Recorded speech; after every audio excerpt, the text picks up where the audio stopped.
Welcome to the Shaping Portsmouth podcast. Shaping Portsmouth is a collaboration of key Portsmouth businesses, transforming Portsmouth together.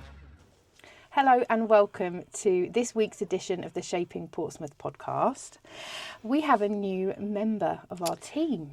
Whoop, whoop. I know, drum roll. We are delighted to introduce Jane Moody to the team, our latest recruit. We've got a few new faces and this is the first of our conversations welcoming the new people to the team. Welcome, Jane. Thank you, my love. It's amazing to chat to you and I'm really interested and curious really just to hear a little bit more about what brought you to Shaping Portsmouth. You mean I don't chew your ear off enough? Well, I know, and I would love everyone else that listens to this to kind of learn a bit more about that. Let me think if I can condense it for a podcast. So I have been self-employed for nearly 4 years. Okay.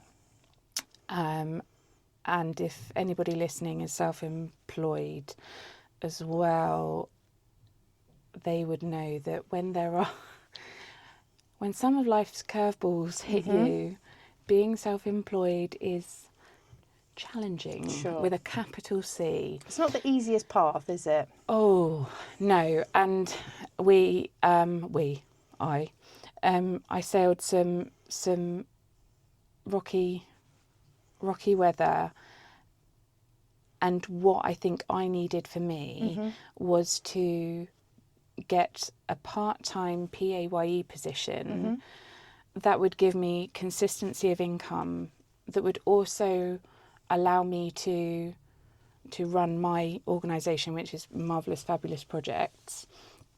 But if they could run alongside each other, then my mental health would vastly improve and my ability to pay the bills would improve. Yeah, it's always tricky. I say to everybody, I'm not motivated by money. Like, I'm motivated by doing. I like doing. And I go, oh, yeah, no, I should probably earn some money or something.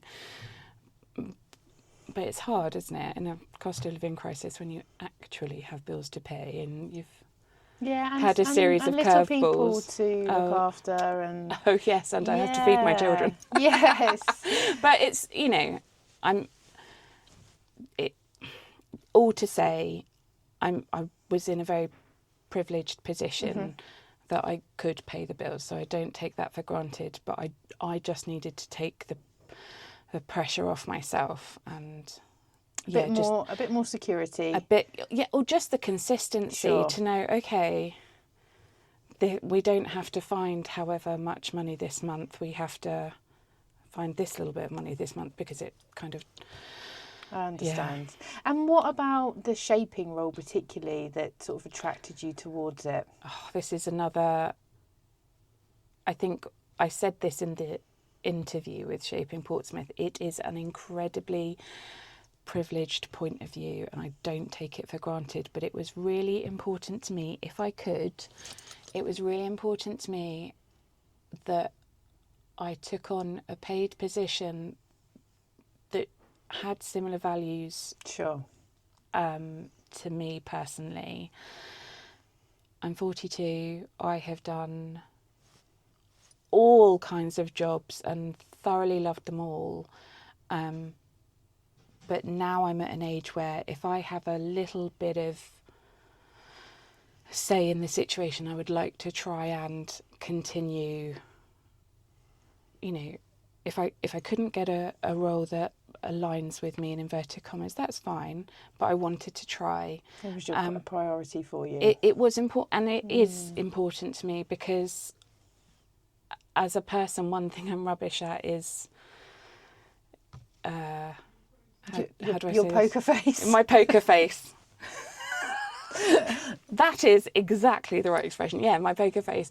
I find it really hard to sign off on a bad idea or something that's not right for other people or something that's not right for our city. And the position at Shaping came up. So what is the role, Jane, for those that don't know? I just support everybody else with the admin. It's an absolute delight. So everybody in Shaping has their own very specific roles. But am I right in saying, bear with me, because I'm new, I don't know, but the organisation has kind of grown and grown and grown really nicely, but it's kind of now in a place where you needed an extra body to kind of look after all of the administrative stuff, so that those people posted in those specific roles could deliver them to the best of their ability and not be kind of bogged down with the boring stuff, which is fantastic for me, because I have a company whereby I can deliver this stuff that I thoroughly enjoy doing. So yeah, to spend 20 hours a week supporting everybody else with their jobs I love it. And it's really interesting, isn't it? Because often when you do your own thing and you have it's a CIC, isn't it? Yeah, not for profit. Yes, Again, not for profit. Don't care about money. But you're often working alone, right? So you have to bring these projects to life, you have to manage them, market them, whatever that is. But I found this when I started working with Shaping Portsmouth. It was so lovely to feel part of a team. Absolutely. And it's such a great team there.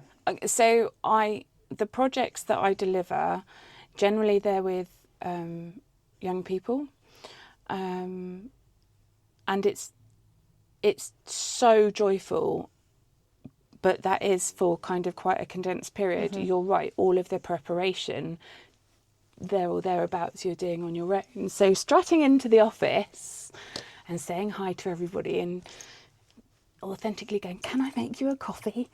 Like, it's lovely, isn't it? Yeah. Having a little... well, you've been a really great team member. Like, you've really embraced that element of it. Making coffee. Well, no, and just appreciating working with others. And, and it's such a supportive role that I think, and you get to see what happens across the whole of the organisation and what's needed in the pillars and the admin that supports those. 100%. But I think I did a post on LinkedIn or social media, and I said, yes, I am drinking the Kool-Aid because I am new to the role, but I can only do that because I'm working with people. Everything that I see people say in Shaping, everything that I overhear people talking about in Shaping, it's all authentic. Mm-hmm. Like, everybody is genuinely, excitedly working for the city, being of service to the city, and then that in turn makes me really bouncy to support them. I'm sorry. No, it's fine. So there's a lot of enthusiasm, Jane, yes, I'm sensing. I mean, standard. But yeah, I'm only able to sort of have a good time at work because I'm working with really lovely people who, again, I don't need a poker face, right? Because they are authentically being of service to Portsmouth, and that brings me so much joy. So, and I think what we were saying, just circling back to that poker face comment, is like, you've made a choice somewhere in your career to do your own thing, and it takes such courage and a leap of faith to do that. And then once you've made that leap, it's if you're going to join an organisation, it's very difficult to then be doing something that doesn't light you up, or to work somewhere where the values aren't aligned with you. So I really respect the fact that you've prioritised that and sought out somewhere where you can actually feel aligned. I think it's so important because, you know, we're at work a lot of our time and energy is spent in these environments, so those environments have to mirror us and help us to thrive. They do, if we're in that position. And I feel lucky, I feel blessed. If you can and you have the choice. But it was definitely my intention to do that. And if I couldn't have, then I couldn't have. And that's okay. But I wanted, like I said, I wanted to try. And so far we're having fun. Yeah, no, it's been great fun. And I wonder, out of this few, I mean, how many weeks has it been? Is this your 4 or 4th 5? week? Yeah. I don't know. So we're coming into your 2nd month. So what is something that you've learnt about Shaping that you didn't know before? Oh my goodness, so much. So when people, you know, when I sort of tell people what I do or what I'm doing at Shaping, and they say, "Oh, what does Shaping do?" And then I sort of sit down. Let me tell you. And I think the biggest takeaway that sums it up, although it's so very varied, was working with Marianne when she was talking about the cruise ambassadors and the work that you've done as well. And I sort of came to Marianne with a frown, like, cruise ambassadors. Tell me everything. And she was explaining how the port is the sort of the biggest income generator for the city. So the more kind of support and development that the city can give that area, the better experience cruise ships have, the better experience the dock and the port have. The passengers have. They're more likely to spend pennies in Portsmouth if they're spending their penny. You know, if a return to Portsmouth. A return. Looking forward to going. When they're giving the crews the feedback forms, they say, "Oh, it's absolutely lovely to dock in Portsmouth. Look forward to doing that again," telling others that they've had that experience. So not only does it support that significant income that comes into the port, but also, we hope, kind of paves the way for other people to come and enjoy our city as well. And that's a huge part of Shaping is to offer these volunteers that support the cruise passengers, but also it's a small part of Shaping as a whole. Yes, and I thought, but that summed up everything, which is there's a lot of noise on social media, sort of politically and otherwise, and also about our city. And every time you have that voice inside you that wants to go, "What are you doing to help? What are you doing to help?" And I love that I can be somebody who goes, "Well, this is what I'm doing to help. Did you know that the port is our biggest income generator? I didn't, and now I do, and now I know a way to support that." So if I can, you know, be a part of that activity, that makes me really happy, because I know I'm a part of the solution, not the problem. And that knowledge is power, and I certainly have learned so much. I know that we just need to keep doing the work to share everything that happens at Shaping, so people really understand, like, the impact is so important, and it's kind of integral to the city. Yeah, and it's really difficult because there is so much noise. Well, like, we're so busy and there is so much noise. We are very much sort of semi-conditioned to only see what we're looking for. And it's not until you come to have a different perspective that it just brings with you a whole new sort of swathe of contacts and opinions and all of the incredible volunteers, the lovely volunteers that work at, I just think it's fantastic. And, you know, they won't go around announcing what they do as being anything special, but from our perspective at Shaping, it's everything. It's wonderful. So I like celebrating and cheerleading. I love that, Jane.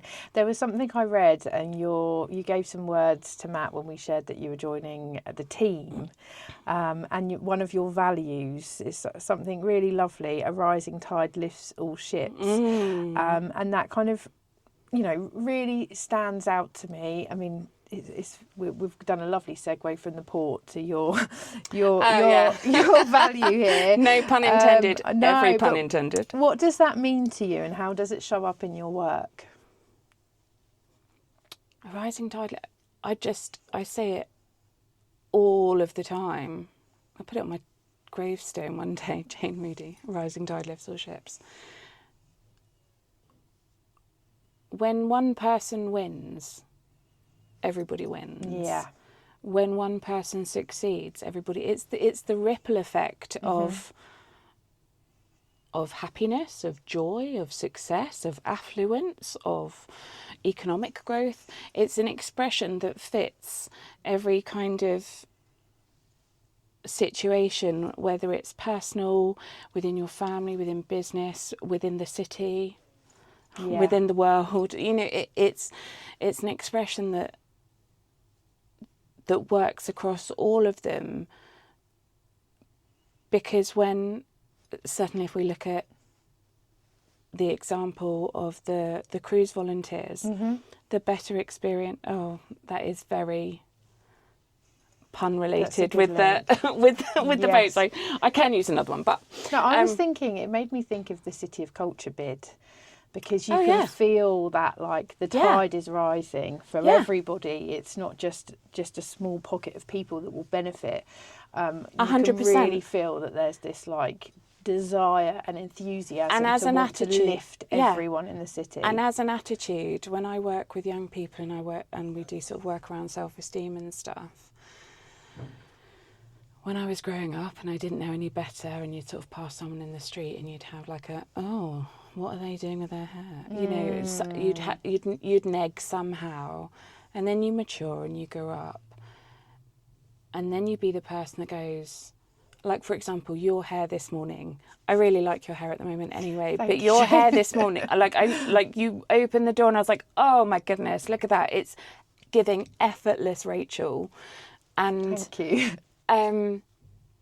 Yeah, you know, look at the difference. It takes 2 seconds for me to go, oh, Charlotte, I love your hair today. To lift someone. Yeah. And then your shoulders go back. You do a little head flicking like, oh, I didn't try anything with my hair today, and somebody says they like, and then you will carry that joy and maybe a little skip in your step, and that kind of, and you make the contrast and the energy of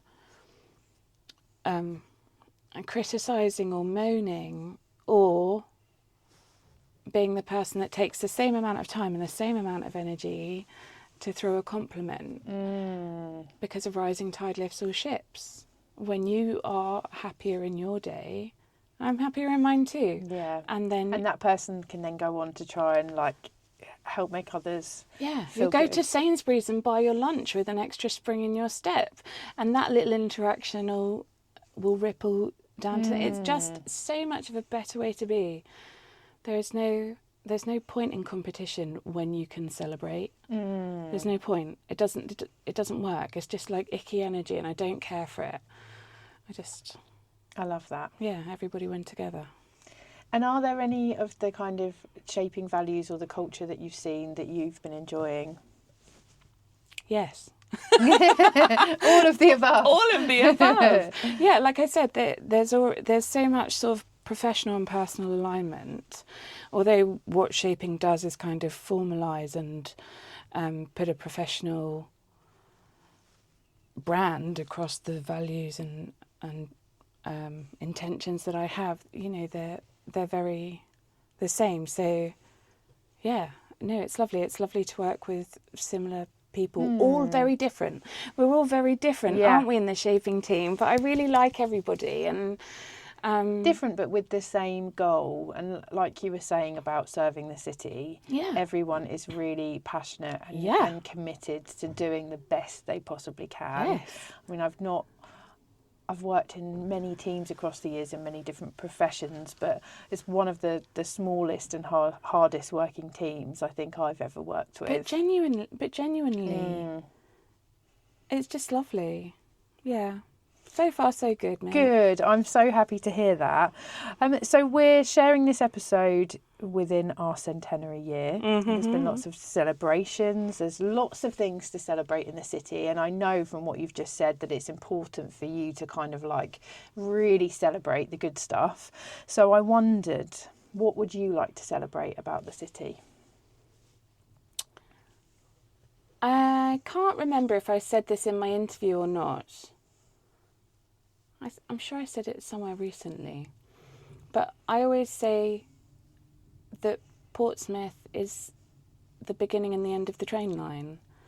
So you're either coming home or you're going on an adventure. And that's what I love about Portsmouth. I'm either home or I'm going somewhere fun to experience something else, but it all kind of stems from here. I think whether it's the ferry. So I grew up in Gosport. So in the sort of 80s, early 90s, when there is, I mean, you think there's nothing in Gosport now. There's sort of very little. I understand, Jane. I was also growing up very close to you, but we didn't know each other. But yeah. Yeah, and you sort of kind of look up to Portsmouth. And, you know, fair and full shopping opportunities and this and that. So you'd take the ferry to Portsmouth, and then if you were going to the Isle of Wight, you know, it would be from Portsmouth that you went to the Isle of Wight, or you got on a train to London, or you got on a train anywhere, frankly, because I didn't drive. You needed to. Yeah. So that's how I feel about Portsmouth. It's always either home or the beginning of an adventure. So yeah, so both of those things have different energy, but very kind of like either an excitement or like a comfort. Yeah, but both equally important in different ways. Yeah. Oh, I love that. And as we sort of come to the end of this episode, we always ask if you have a favourite place in Portsmouth. It could be a view, it could be a restaurant, it could be a walk, anywhere in the city that you either feel some kind of joy or peace or calm or excitement, adventure. Where is it? Other than my home, me and my children call it the secret beach. Oh, are you ready to reveal your secret I beach know. to everyone? No. So you know where the Hailing Island ferry is at Eastney? Yes. I can't remember when I came across it. It might have been in lockdown when we were sort of looking for isolated places to go when we were allowed to. Or it might be because I've got a dog that I hate putting on the lead because he'll dislocate my shoulder. So if it's warm and you want to take him to the beach, it's quite difficult to park on that busy strip of road to take him to the water. And then I found the Eastney Beach, or maybe I was just being nosy and seeing where I could go. And then I came across it, and it's just lovely. And sometimes I take the kids there after school, and I just chuck some towels in the back of the car. And so is that the one where there's a little car park near it, ish? Not really. Okay. You can sort of. There is parking. You can pull up, but there's a burger van and there's the lifeguard station. But if you go on just a little bit further, just past the jetty for the Hailing Island ferry, when the tide goes out, it's all sandy, and when the tide comes in, it's still quite shallow, so the children can play and the dog can play, and it's just a lovely spot that, I don't know, it's a lovely view. The water's lovely. Yeah. Oh, I love that favourite. Because lots of people say the beach and, different parts of it, but you're the first person that I know of that has shared that particular part and The that secret perspective. beach. The secret beach. I mean, it is busy with people who sort of pull up in their campers or the paddle boards and things like that. But there's a funny current there, so I think it's only the experienced water sports people that go, I just love it there. It's peaceful, it's beautiful. I love that. That's a great tip. We hope that people visit, but not too many people visit. Yeah, just not when I am, yeah. Jane, it's been so lovely to talk to you and learn more about you. And thanks, it's been great to work with you so far. And long may that continue. Thank you for having me, colleague. Thank you. This podcast was brought to you by Shaping Portsmouth, working to make Portsmouth the #1 UK city in which to invest, live, learn, work and visit. To find out more, please visit shapingportsmouth.co.uk. This podcast was supported by Spark Community Space and Portsmouth Community Lottery.